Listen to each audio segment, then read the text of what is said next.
Hello my dear students, welcome to my study notes. मैं हूं मीरा और इस वीडियो में हम देखेंगे व्हाट इज एटम। तो smallest particle of an element is an atom. हमारे अर्थ में जितने भी एलिमेंट्स पाए जाते हैं वो इस पीरियोडिक टेबल में है। इसमें टोटल 118 एलिमेंट्स होते हैं। इन एलिमेंट्स को अगर हम छोटे छोटे पीसेस में डिवाइड करते जाए और फाइनली जो हमें एक सिंगल पार्टिकल मिलेगा उसको हम बोलते हैं एटम। इस एटम को हम फर्दर डिवाइड नहीं कर सकते हैं। Atoms, all atom of oxygen are alike. तो अगर मैं एलिमेंट ऑक्सीजन लेती हूँ तो उसके सारे एटम्स एक जैसे होंगे, उनका स्ट्रक्चर एक जैसा होगा और इस एटम को मैं फर्दर डिवाइड नहीं कर सकती हूँ। इसी तरीके से all atoms of an ion are alike. Ion जो एलिमेंट है उसके सारे एटम्स एक जैसे होंगे।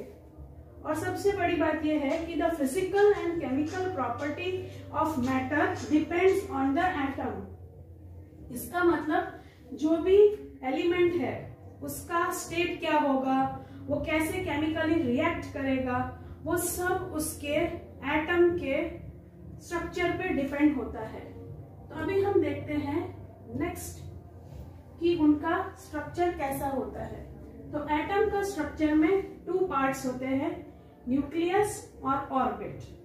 तो न्यूक्लियस जो है वो सेंटर में होता है और न्यूक्लियस में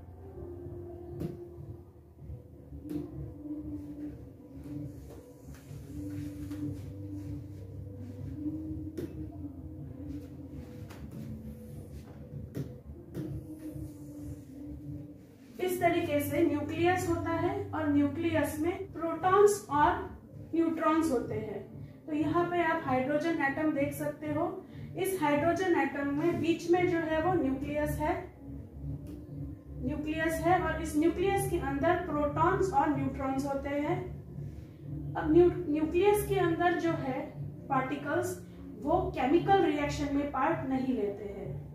और ऑर्बिट जो है, यहाँ पे ये सर्कुलर है, उसको हम ऑर्बिट बोलते हैं। इसमें होते हैं इलेक्ट्रॉन्स। इलेक्ट्रॉन्स हर केमिकल रिएक्शन में पार्ट लेते हैं और इलेक्ट्रॉन का चार्ज होता है नेगेटिव। जो प्रोटॉन न्यूक्लियस में होता है उसका चार्ज है पॉजिटिव। तो इजी से याद रखने के लिए proton positive, neutron neutral, P and P, N and N, और इलेक्ट्रॉन है नेगेटिव, EN।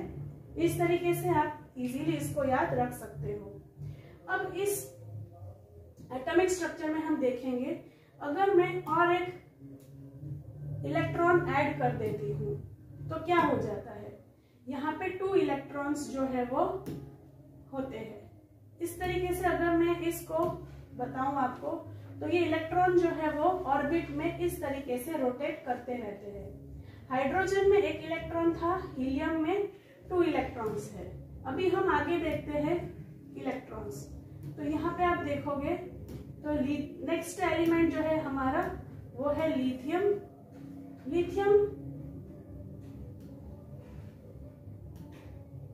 लिथियम के 3 इलेक्ट्रॉन्स है।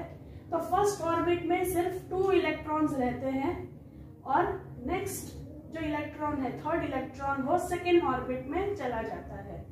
इस तरीके से 4 ऑर्बिट्स होते हैं, K, L, M, N। First orbit को हम K बोलेंगे, फिर L, M और N।